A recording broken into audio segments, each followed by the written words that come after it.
Bon les frérots, bienvenue sur la chaîne ABC Foot et aujourd'hui on va parler d'un poids qui est trop souvent incompris. Et donc aujourd'hui je vais essayer de le décrypter avec vous et vous allez me donner votre avis en commentaire. Et la question du jour c'est quelle est la différence entre un joueur pro et un joueur amateur? Alors oui, on pourrait parler du salaire, etc. Forcément on sait très bien qu'un joueur pro ça gagne beaucoup d'argent. Mais non, on va pas parler de ça parce que c'est pas ça qui est vraiment important. Et on va pas non plus parler de la technique ou du physique, etc.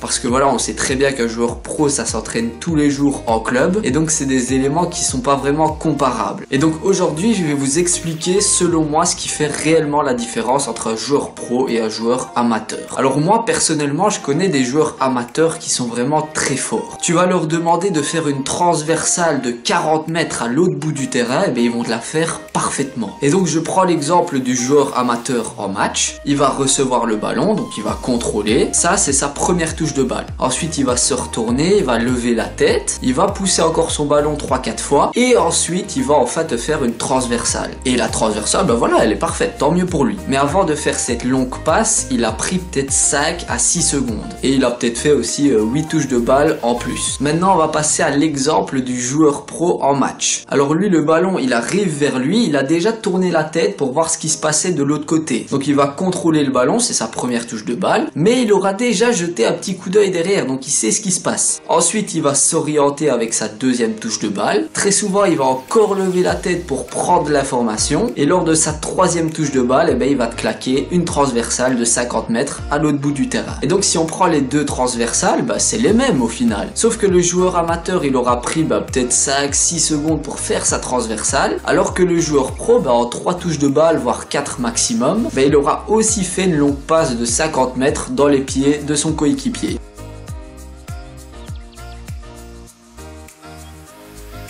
Et donc la différence entre les deux joueurs, c'est pas forcément la technique, parce qu'ils font les mêmes gestes. Sauf qu'il y en a un qui va beaucoup plus vite que l'autre. Et c'est ça la réelle différence entre un joueur amateur et un joueur pro. Le joueur pro, il va avoir une très bonne vision de jeu, il va toujours lever la tête. Et ça, vous pouvez regarder dans n'importe quel match, tous les milieux de terrain par exemple, ils vont prendre une information avant de recevoir le ballon. Si vous aimez bien le PSG, je vous invite à regarder Verratti.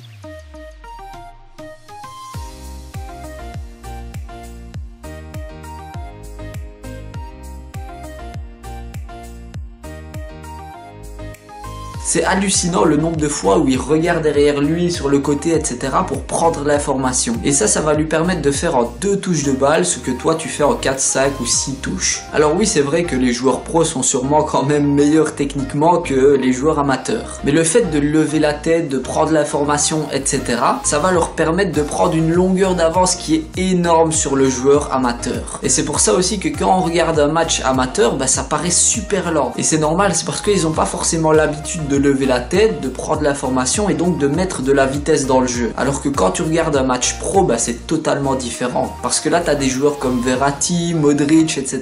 qui lèvent la tête, qui savent déjà ce qu'ils vont faire avant de recevoir le ballon. Et donc forcément, ça met du rythme, ça met de la vitesse et ça paraît super rapide. Et donc la différence entre le joueur amateur et le joueur pro, c'est vraiment dans la vision du jeu. Moi, personnellement, dans les séances de coaching que je donne, etc., j'essaie de vraiment travailler cette vision du jeu avec le joueur, parce que je sais que en match ça va lui servir comme pas possible, parce que quand on y pense on doit réfléchir à énormément de choses, que ce soit le mouvement des adversaires, des coéquipiers, le mouvement du ballon, ton propre mouvement, parce que ça c'est le plus important quand même. Et donc toutes ces choses là rassemblées, ça fait que tu dois réfléchir très vite, et donc ta vision du jeu elle doit être claire, elle doit être fluide, et ça c'est vraiment un aspect que je travaille dans toutes les séances que je donne. Et pour ceux et celles qui seraient intéressés de travailler avec moi sur Liège, n'hésitez pas à m'envoyer un petit mail à l'adresse qui s'affiche juste ici pour qu'on puisse s'arranger. Et donc voilà, pour moi l'aspect qui fait vraiment la différence entre le joueur pro et le joueur amateur, c'est vraiment la vision du jeu, donc le fait de lever la tête, de prendre l'information. Après je sais pas si de votre côté vous pensez comme moi ou pas du tout, n'hésitez pas à me donner votre avis en commentaire sur la question. Sinon moi j'espère que cette vidéo vous aura plu et vous aura éclairé un peu plus sur le sujet. Si c'est le cas, n'hésitez pas à lâcher un petit pouce bleu et à vous abonner si ce n'est déjà fait. Pour ceux qui veulent me suivre sur Instagram, Facebook ou Snapchat, vous tapez ABC Foot et vous me trouverez. Et moi les filles et les garçons, je vous dis à la prochaine et surtout,